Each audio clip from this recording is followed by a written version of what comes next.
back to Tiger Dragonstorm's podcast, the Spiritual Awakening Show. Let's get straight into today's question, which is, what is good for grounding and negativity and stress? I have a 2 and a 4-year-old and sometimes it can be so stressful, and I try my best to stay positive in my awakening, but it's rough with 2 little ones and I work full time and I dislike my job so much. How many people dislike their job so much? So, fair questions. And what stands out to me the most is how you have created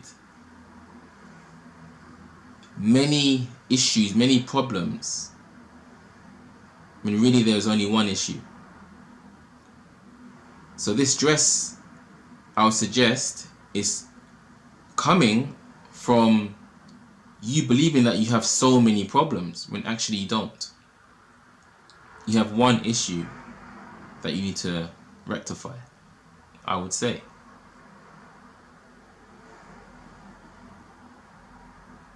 And that is the way you are looking at life. Trust me, I've been there with the whole you must stay grounded, you must be grounded belief or rhetoric or teaching. It has some value, don't get me wrong. But as you can see here with your question, you don't know how to do it when you are feeling stressed. And many people have trouble so-called grounding, feeling at ease, feeling strong, knowing themselves. And the reason is that you can't stay grounded. And the reason I would suggest that how to stay grounded isn't being taught in the most conducive way for one to actually feel stable and secure, spiritually speaking or energetically speaking. You're trying to ground that which cannot be grounded ever. Can you ground the sky?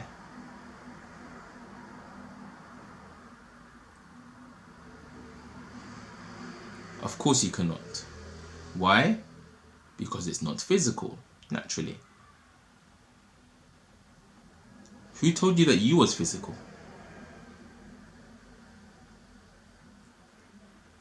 That mind of yours that is going through stress and wants to be grounded, is that physical? Those actual thoughts themselves, are they physical? Stress itself, is it physical?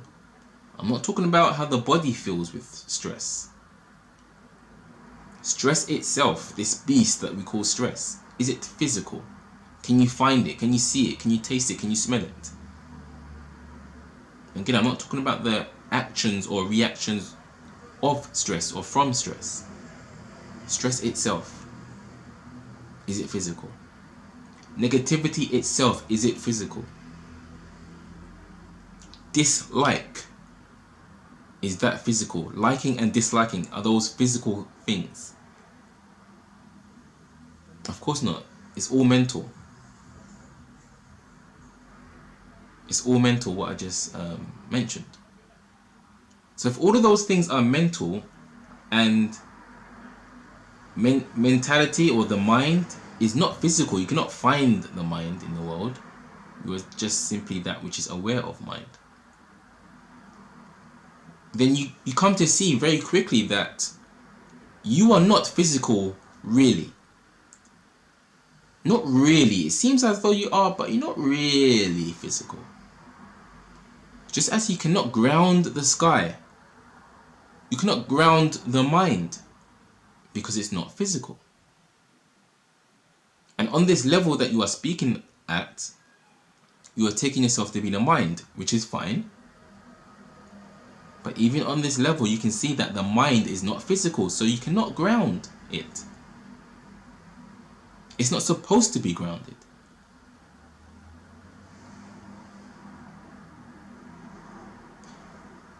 negativity and stress, again, they are imperceivable concepts, really. We conceptualize particular feelings and call them negativity or call them stress. Of course, they don't feel good, but again, feeling itself is not physical. So where am I going with this? I'm trying to help you see that just as you cannot ground the sky, you cannot ground your true self, because your true self does not need to be grounded, just as the sky does not need to be grounded. It's exactly where it's supposed to be, and you are exactly where you're supposed to be. You that is aware of the mind, you that is perceiving the mind, so to speak. That stress is arising within what?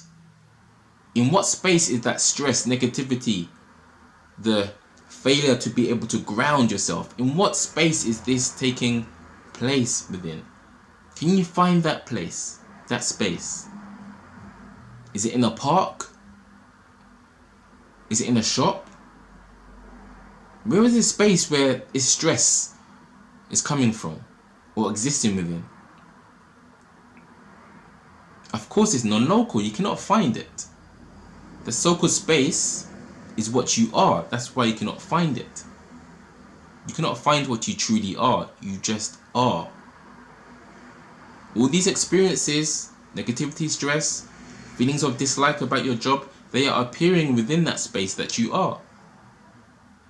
You are the vastness. You're not the vase.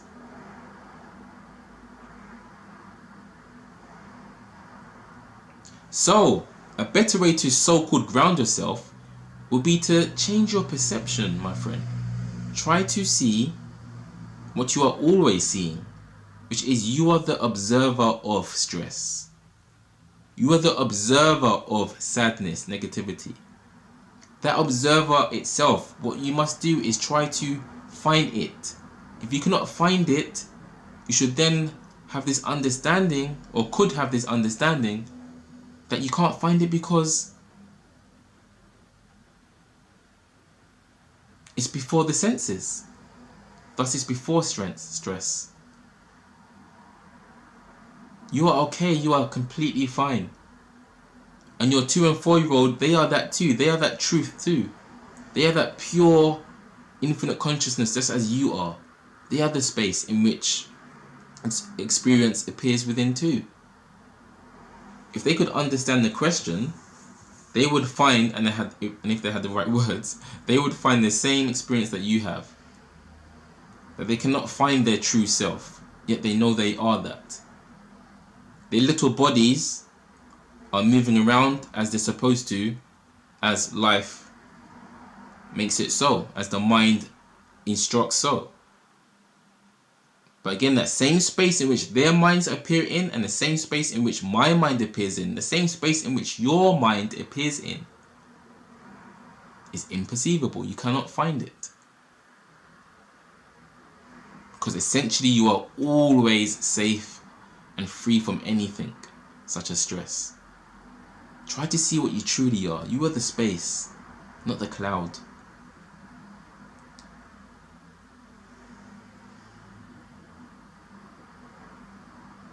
Simply, every now and again, take yourself back within your mind. Go back within your mind. And see how far back you can go. Until you ultimately come to this sort of nothingness. And that nothingness is completely at peace. You know that's peace. You experience it when you sleep. Sleep. You know that peace. That's always here. That's always present. You just can't see it when you're looking as the mind. Instead, you can look as the peace. I hope this helps you. Any more questions? Simply comment and I will do my best to answer. Take care. Thank you for listening or watching this episode. If you are listening to it on my podcast, please follow. If you're watching this podcast on YouTube, please subscribe, and you'll stay up to date with the latest answers to the many interesting questions that the spiritual world has to offer. See you in the next one.